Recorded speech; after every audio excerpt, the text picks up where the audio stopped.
Maranatha, Tuhan Yesus segera datang. Saya Wanda Dumais dari BIC Sydney, Australia. Saudara yang dikasihi Tuhan, ada satu hari raya yang dirayakan oleh orang Yahudi yang mungkin sering luput dari perhatian kita. Nah, hari raya ini dirayakan setiap tahun pada tanggal 14 Adar. Adar ini adalah bulan ke-12 dalam penanggalan kalender Yahudi. Sesudah bulan Adar nanti masuk kepada bulan Nisan. Akan memasuki Paskah. Nisan itu kita sudah kenal. Saya sering mengkhotbahkan mengenai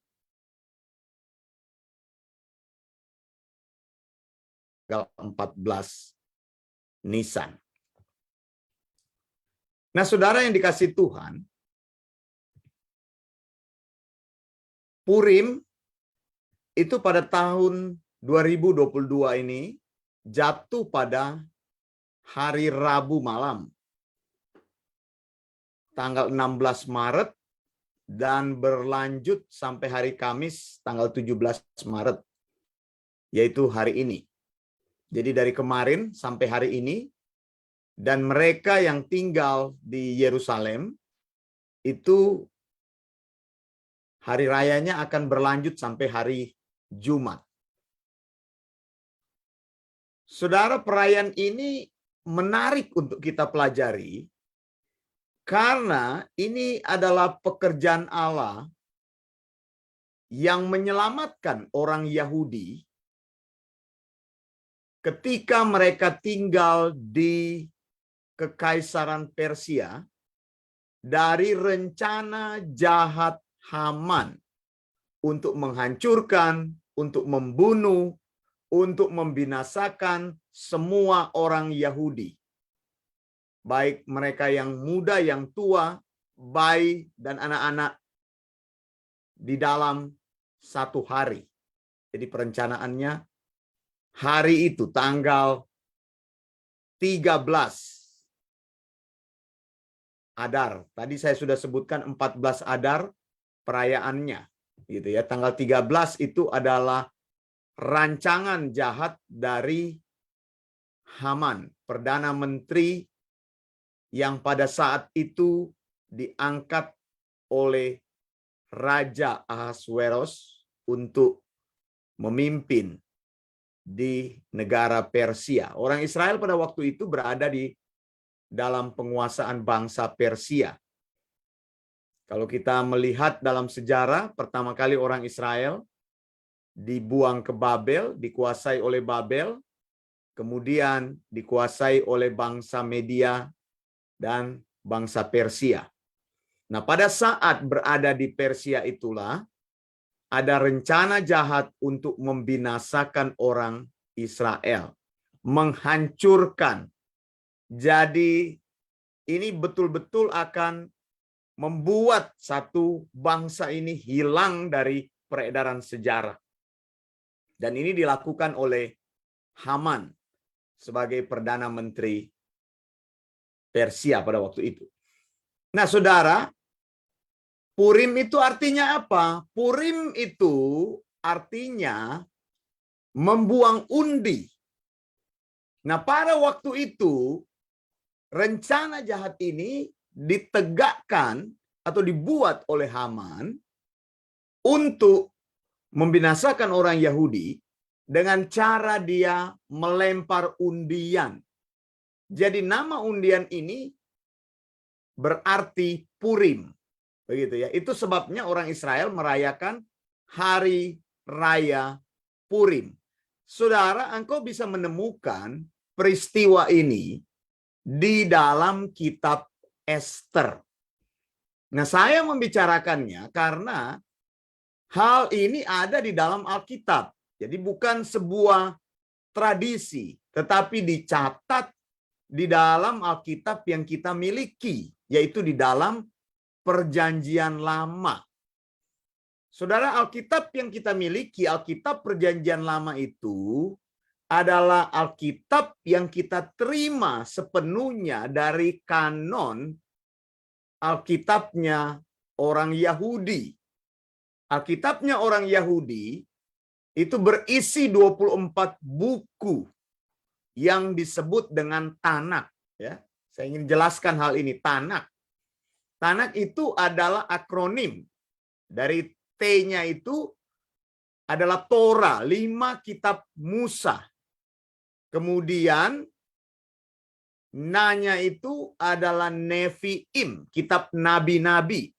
Nabi-nabi besar, nabi-nabi kecil. Lalu kemudian kitab yang pembagian kitab selanjutnya adalah kitab Ketuvim. Ketuvim ini adalah tulisan-tulisan. Nah, saudara yang dikasihi Tuhan, kitab Ester ini termasuk bagian dari Ketuvim. Begitu. Orang Yahudi punya 24 buku, sebenarnya sama saja dengan kitab Perjanjian Lama orang Kristen yang berisi 39. Karena kita membagi beberapa kitab. Sementara kitabnya orang Yahudi itu, kitabnya itu hanya disatukan saja. Misalnya raja-raja, mereka hanya punya satu raja-raja. Kita punya satu raja-raja, 2 raja-raja. Samuel juga begitu. Itu 1 Samuel, 2 Samuel di dalam kitab Alkitab orang Kristen. Tapi di dalam kitab Yahudi mereka tidak membagi itu. Jadi 24 Alkitab Perjanjian Lama kanon yang kita pegang itu sebenarnya tidak ada masalah lagi. Dan kita menerima sepenuhnya kanon dari Alkitabnya orang Yahudi. Begitu ya, saudara ya. Nah, perayaan Purim ini ada di dalam kitab Ester yang disebut sebagai Megilat. Megilat itu adalah gulungan kitab. Jadi gulungan kitab Ester sering disebut sebagai Megilat. Nah, Ester ini adalah catatan dari pelaku sejarah tersebut, yaitu Ester dan Mordekai. Begitu saudara ya. Jadi kitab Ester ini adalah kitab yang ditulis oleh pelaku sejarah di dalam Purim tersebut. Purim saya sudah katakan tadi adalah mencabut undi. Tapi sebenarnya perayaan ini adalah memperingati bagaimana Tuhan yang luar biasa menyelamatkan orang Israel dari rencana jahat Haman, penguasa atau perdana menteri kerajaan Persia. Pada waktu itu mereka akan mengalami sebuah rencana dihancurkan, dibinasakan, sama sekali akan dilenyapkan dari muka bumi. Jadi cerita Purim ini adalah cerita tentang penyelamatan bangsa Israel yang dikerjakan oleh Allah melalui tangan hamba-hambanya. Allah bekerja melalui Ester. Nanti saudara baca kitab Ester, dan di situ engkau akan menemukan figur-figur namanya Ester dan namanya Mordekai. Saudara yang dikasih Tuhan, kitab Ester ini adalah kitab yang sangat unik. Mengapa saya katakan unik? Karena kitab Ester ini tidak pernah Anda akan temukan di dalam kitab Ester ini nama Allah disebut-sebut. Nah, kitab Ester ini adalah 5 Megila yang dimasukkan di dalam kanon. Megila atau Megilot. Itu artinya gulungan kitab ya. Itu bagian daripada Ketuvim atau tulisan-tulisan yang bagian sectionnya itu di dalam kitab Perjanjian Lama muncul sesudah Torah. Torah kan kita sudah tahu 5 kitab Musa, Kejadian, Keluaran, Imamat, Bilangan, Ulangan. Begitu, itu disebut dengan Torah. Jadi saya sudah menyinggung-nyinggung. Apa yang dimaksud dengan Torah? Torah itu artinya ke-5 kitab Musa. Begitu. Torah itu juga artinya seluruh Perjanjian Lama. Bisa dikatakan seperti itu. Atau Torah itu artinya ke-10 perintah Allah. Bisa disebut juga Torah. Nah, dalam pengertian Alkitab, Torah itu adalah 5 kitab Musa. Jadi Alkitab, sekali lagi saya ulangi, Alkitab orang Yahudi itu disebut dengan Tanakh. Tanakh itu adalah sebuah akronim.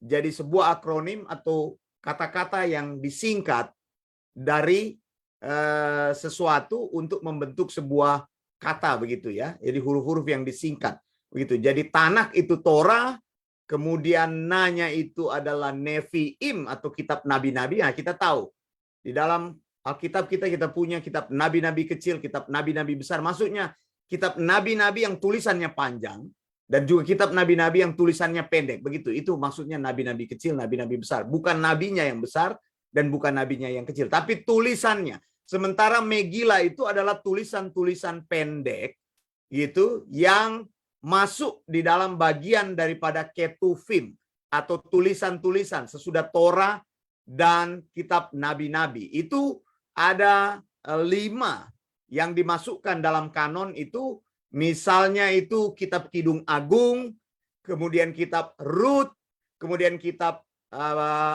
Ratapan, kemudian kitab Pengkhotbah dan kitab Ester. Begitu ya, sudah tahu ya Saudara ya. Jadi saya sudah sebutkan Kidung Agung, Rut, Ratapan, Pengkhotbah dan Ester. Nah, Ester ini adalah kitab yang paling umum sekali dibaca dari tulisan tangan yang ada di dalam scroll tersebut. Jadi ada parchment yang dibuka, kemudian tulisan tangan di situ. Dan ini Ester ini terkenal dibaca ketika pada hari raya Purim. Saudara yang dikasih Tuhan, saya mengangkat ini karena hal ini sangat penting sekali berkaitan dengan Kejadian 3 ayat 15. Firman Tuhan berkata, "Aku akan mengadakan permusuhan antara engkau dan perempuan ini, antara keturunanmu dan keturunannya. Keturunannya akan meremukkan kepalamu dan engkau akan meremukkan tumitnya." Sebenarnya nubuatan ini, ketika Tuhan mengucapkan nubuatan ini, dan nubuatan ini terus terjadi di dalam sejarah. Mengapa? Karena ular atau yang diwakili di balik daripada pribadi ular itu, yaitu iblis, dia akan berusaha meremukkan atau membunuh keturunan-keturunan dari orang-orang yang dijanjikan oleh Tuhan itu, keturunan perempuan. Begitu ya. Saya sudah pernah menyampaikan hal ini. Keturunan perempuan ini tidak mengacu kepada keturunan daripada Hawa, tapi keturunan perempuan ini akan mengacu kepada keturunan daripada wanita yang kelak akan melahirkan Mesias. Tetapi dari sejarah kita mengetahui iblis tidak mengetahui nubuatan ini, sekalipun dia tahu nubuatan yang diucapkan, tetapi dia salah menafsirkannya, sehingga bagian dari keturunan-keturunan manusia yang dianggap sebagai orang yang akan melakukan perintah Allah atau umat Allah akan selalu diburu dan akan selalu dikejar. Jadi terjadinya pembunuhan-pembunuhan, pembinasaan dari orang-orang pilihan Allah itu sudah terjadi sejak dahulu.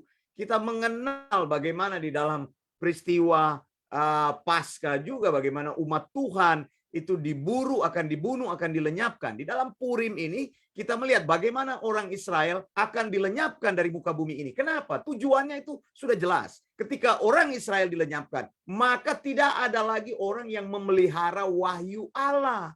Tidak ada lagi orang yang akan meneruskan sound doktrin itu. Tidak ada orang yang meneruskan akan perintah-perintah Allah itu. Sehingga apa? Perintah Allah itu tidak bisa dipahami oleh manusia berikutnya. Nah, iblis akan selalu melakukan hal tersebut. Jadi perayaan Purim ini mengingatkan kita bagaimana rencana-rencana jahat yang terjadi kepada umat Tuhan, tetapi Tuhan akan selalu melepaskan umatnya tersebut. Amin, saudara.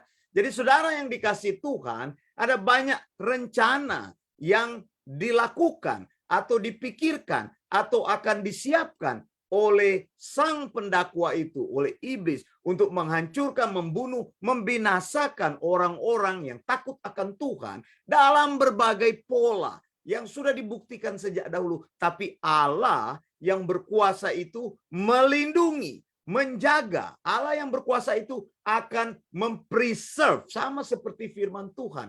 Firman Tuhan yang kita pegang itu adalah firman Tuhan yang telah dipreserve, dipelihara oleh Allah supaya tetap diteruskan dari tahun ke tahun, diteruskan dari generasi ke generasi, diteruskan dari saat ke saat. Sudah banyak hal yang akan menghambat pemberitaan sound doctrine, banyak hal yang akan menghalangi pemberitaan ajaran yang benar. Tapi saya percaya seperti dengan bagaimana orang Israel merayakan Purim ini, sebuah refleksi bahwa Allah tidak pernah tinggal diam. Tangan Allah bekerja di dalam setiap situasi. Kalau Anda baca kitab Esther ini, Anda tidak menemukan kata Allah di situ, kata Tuhan di situ. Tapi kita bisa menyelidiki bagaimana Allah bekerja dalam setiap musim. Allah bekerja dalam setiap saat.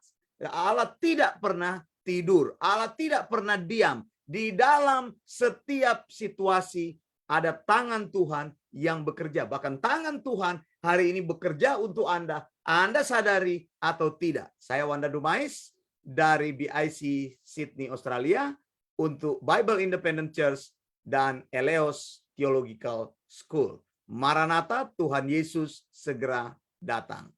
Blessings.